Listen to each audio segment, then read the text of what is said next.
Samajwadi party के अध्यक्ष अखिलेश यादव के चाचा शिवपाल यादव ने रविवार को एक बहुत बड़ा दावा किया, खुलासा किया। शिवपाल ने कहा कि उन्हें बीजेपी में शामिल होने, योगी कैबिनेट में मंत्री बनने का ऑफर बीजेपी की तरफ से दिया गया था और यह ऑफर बीजेपी के किसी प्रदेश स्तरीय नेता ने नहीं, बल्कि केंद्र की मोदी सरकार में नंबर 2 कहे जाने वाले गृह मंत्री अमित शाह ने दिया था। अमित शाह ने शिवपाल को दिल्ली भी बुलाया। शिवपाल ने कहा कि कई साल तक वो बीजेपी के संपर्क में रहे, तब जाकर उन्हें समझ में आया, बीजेपी को काफी अंदर से जाना तो पता चला कि उनकी नीयत में खोट है। दरअसल आपको बता दें कि अखिलेश यादव से अनबन के बाद शिवपाल यादव ने अपनी पार्टी बना ली थी और कई साल तक अपनी पार्टी में वो लगातार लगे रहे आगे बढ़ाने के लिए। इसी दौरान वो बीजेपी के संपर्क में रहे।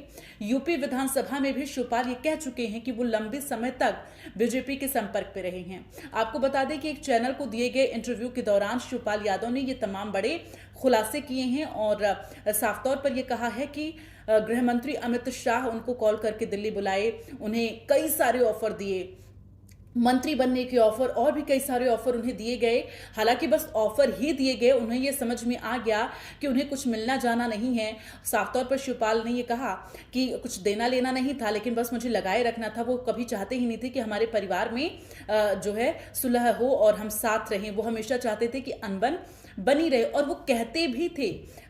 जो फिरोजाबाद का चुनाव शिवपाल यादव ने लड़ा, ये फिरोजाबाद का चुनाव जो फिरोजाबाद का चुनाव उन्होंने लड़ा वो गृह मंत्री अमित शाह के कहने पर लड़ा, ये भी शिवपाल यादव ने स्पष्ट किया है। और इसके साथ ही शिवपाल यादव ने कहा वो कभी चाहते ही नहीं थे कि हमारा परिवार एक हो, लेकिन बहुत समय तक इस तरह से मैं लाग लपट में लगा रहा। उसके बाद मुझे समझ में आया कि इनकी नीयत में ही खोट है, ये मुझे कुछ देने लेने वाले नहीं हैं। और इसके बाद ही आगे अब शिवपाल और अखिलेश दोनों चाचा भतीजे एक हुए, बातचीत उनकी हुई और फिर शिवपाल यादव की जो पार्टी है उसका सपा में विलय हुआ।